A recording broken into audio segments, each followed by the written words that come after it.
The video is provided in my individual capacity to benefit students of concerned subject. It is purely to help children only. Good morning, students. Today's we have one case study and we will study about it. आज हम इसके बारे में पढ़ेंगे case study के बारे में और थोड़ा सा एक बार प्रैक्टिस कर लेते हैं कि किस टाइप की केस स्टडीज़ है। वैसे तो हमने 11th में प्रैक्टिस की थी, तो कुछ केस स्टडीज़ मैंने आपको वहाँ पर करवाई थी सभी चैप्टर्स में। उसी तरीके से अब थोड़ा सा ब्रॉड रूप है उन्हीं केस स्टडीज़ का और अब आपको तैयारी इन्हीं के हिसाब से करनी है। तो कुछ मैं करवाऊंगी और कुछ आप घर पे एफर्ट्स करेंगे, राइट। तो फर्स्ट स्टार्ट करते हैं। चैप्टर 1 की केस स्टडी है आपकी, जो यूनिट 1 है वहाँ से लिया मैंने। Hema is one of the most successful manager of a company. Hema कौन है? वो अपनी कंपनी की एक मोस्ट सक्सेसफुल मैनेजर है, बहुत अच्छी वहाँ पे सक्सेसफुल एक मैनेजर बनी हुई है। कंपनी का नाम क्या है? Kobe limited. She uses her creativity and initiatives in handling challenging situations at work. वो यूज़ करती है क्या? अपनी क्रिएटिविटी को, अपने इनिशिएटिव्स को किस चीज़ में यूज़ करती है? ज़्यादा से ज़्यादा चैलेंजिंग सिचुएशंस को हैंडल करने में, यानी उसके काम करने में, उसके वर्क करने में जो भी चैलेंजिंग सिचुएशंस आती हैं उनको हैंडल करने में वो अपनी क्रिएटिविटी और इनिशिएटिव से उसको सॉल्व करती है।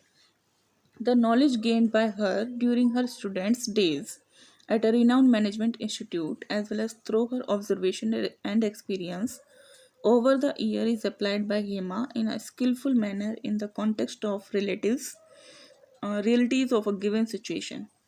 मीन्स यहाँ पर ये कहने की कोशिश की है द नॉलेज गेन्ड बाय हर। उसने जो नॉलेज गेन की थी अपने स्टूडेंट्स टाइम में, तो at a renowned management institute, वो एक जाना माना मैनेजमेंट का इंस्टीट्यूट था जहाँ से उसने नॉलेज गेन की थी। एज वेल एज थ्रू हर ऑब्जर्वेशन, उसने वहाँ पर अपना ऑब्जर्वेशन और अपने एक्सपीरियंसेस के थ्रू उस साल वहाँ पे अपने हेमा ने उन्हें अप्लाइड भी किया बहुत स्किलफुल मैनर में। उसने मीन्स जो भी वहाँ पर सीखा उसको वो स्किलफुल मैनर में वहाँ पर अप्लाई करती गई और रियलिटी में उसने उन सिचुएशंस को वहाँ पे जिया था। She often read books and their other literatures in various fields of management to keep her knowledge updated. वो क्या करती है? वो अक्सर बुक्स रीड करती है और अदर लिटरेचर्स पढ़ती है वेरियस फील्ड्स के, डिफरेंट डिफरेंट फील्ड, मैनेजमेंट की ही डिफरेंट डिफरेंट फील्ड्स होते हैं, उनके लिटरेचर वो पढ़ती है to keep her knowledge update, अपनी नॉलेज को अपडेट रखने के लिए, राइट। तो सबसे पहली बात, केस स्टडी को सॉल्व करने के लिए क्वेश्चंस पढ़ने से पहले आपको केस स्टडी पहले समझ में आ जानी चाहिए। What is the meaning of that? वो क्या कहना चाह रहा है केस स्टडी में?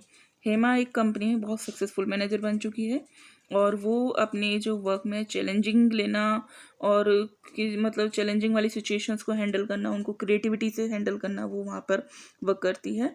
उसने जो नॉलेज गेन की थी अपने मैनेजमेंट इंस्टीट्यूट में, उसने वो बहुत ऑब्जर्वेशन और एक्सपीरियंसेस से उसको वहाँ पे अप्लाइड भी किया था। स्किलफुली वहाँ पर वर्क करती थी और डिफरेंट डिफरेंट फील्ड्स के उसने बहुत सारे लिटरेचर वगैरह भी पढ़े हैं और वो अपनी नॉलेज को क्या करती रहती है अपडेट करती रहती है, यानी कि वो उन्हें आउटडेटेड नहीं होने देती, ठीक। As aspect of the nature of management, अब हम बात करते हैं, क्वेश्चन पे आते हैं, ज़रा टॉपिक पे आते हैं। एक आस्पेक्ट है किसका? मैनेजमेंट का एक aspect of the nature of management. Nature of management की बात की है। Is being highlighted in the above description, identify the aspect. Nature of management के एक आस्पेक्ट की बात ऊपर की गई है और वो ऊपर डिस्क्राइब्ड है। इसमें हमें क्या करना है? उसको आइडेंटिफाई करना है, कोई सा भी। नेचर ऑफ मैनेजमेंट का नाम सुनते ही आपके माइंड में 3 नाम आने चाहिए। कौन कौन सा? पहला आना चाहिए आर्ट, साइंस, प्रोफेशन। अब इसमें से मुझे ऐसा लगता है कि प्रोफेशन तो आप बहुत इजीली पहचान सकते हैं कि इसमें प्रोफेशन तो है ही नहीं कहीं से कहीं तक, सही। दूसरी बात किसकी बात कर रहे हैं? इसमें एक्सपीरियंसेस और ऑब्जर्वेशन की भी बात हुई है। एक्सपीरियंसेस और ऑब्जर्वेशन आर्ट में भी होते हैं, साइंस में भी होते हैं। थ्योरेटिकल नॉलेज और लिटरेचर की बात हुई है, वो दोनों में होते हैं। लेकिन एक चीज़ इसमें अलग की गई है जो कि आर्ट में होती है लेकिन साइंस में नहीं होती, that is the skill. Art में क्या करते हैं हम लोग? अपनी अपनी स्किल्स सब लोग डिफरेंट डिफरेंट तरीके से उसको अप्लाई करते हैं। पर्सनलाइज्ड एप्लीकेशन वाला एक पॉइंट था आर्ट के फीचर्स में। इट मीन सब लोग उसको अपने अपने तरीके से अप्लाइड करते हैं। सभी बहुत अच्छे मैनेजर्स, सभी बहुत अच्छे डॉक्टर्स, सभी बहुत अच्छे सिंगर नहीं बन सकते। ये एक पॉइंट था। स्किलफुल वाला, जबकि वो पॉइंट साइंस में नहीं था। तो यहाँ पर ऑब्वियसली कौन सा पॉइंट आएगा, आर्ट का पॉइंट आएगा। इस तरीके से आपको केस स्टडीज़ में आंसर क्या करना है, फाइंड आउट करना है। पहले ये देखना है पूछा क्या है, फिर उसके बाद जो उसने आस्क किया है, जो उसने पूछा है, उसके अंदर क्या क्या टॉपिक्स आते हैं, फिर उस टॉपिक्स को आपको ध्यान से पढ़ना है कि क्या इस टॉपिक के बारे में इसमें बात की है, नहीं की, इसके बारे में बात की, नहीं की, इसके सारे फीचर यहाँ पर मैच कर रहे हैं।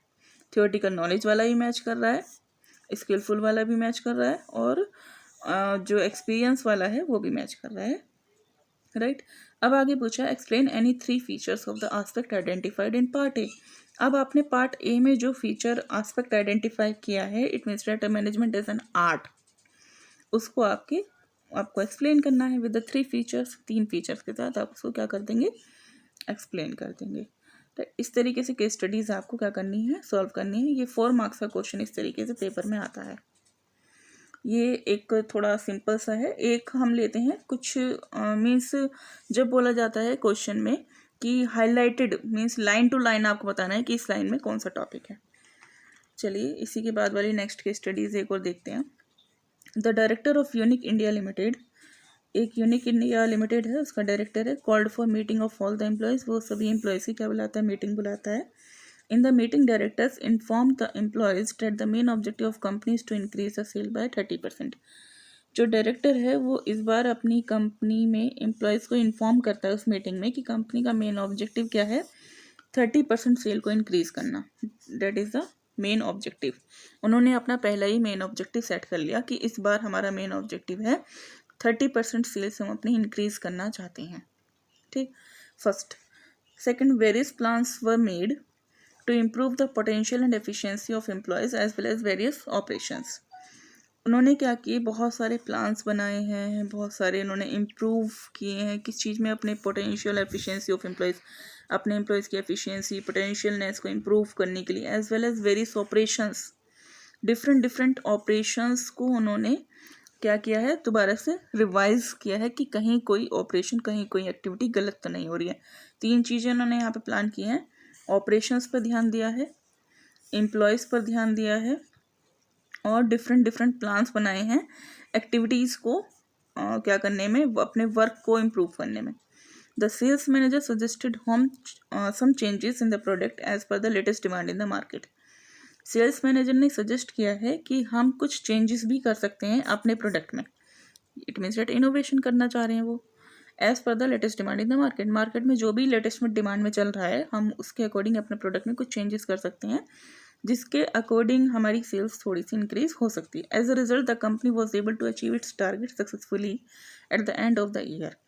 जिसकी वजह से क्या होगा, कंपनी अपने टारगेट को सक्सेसफुली अचीव कर पाएगी eight the end of the year, साल के लास्ट में।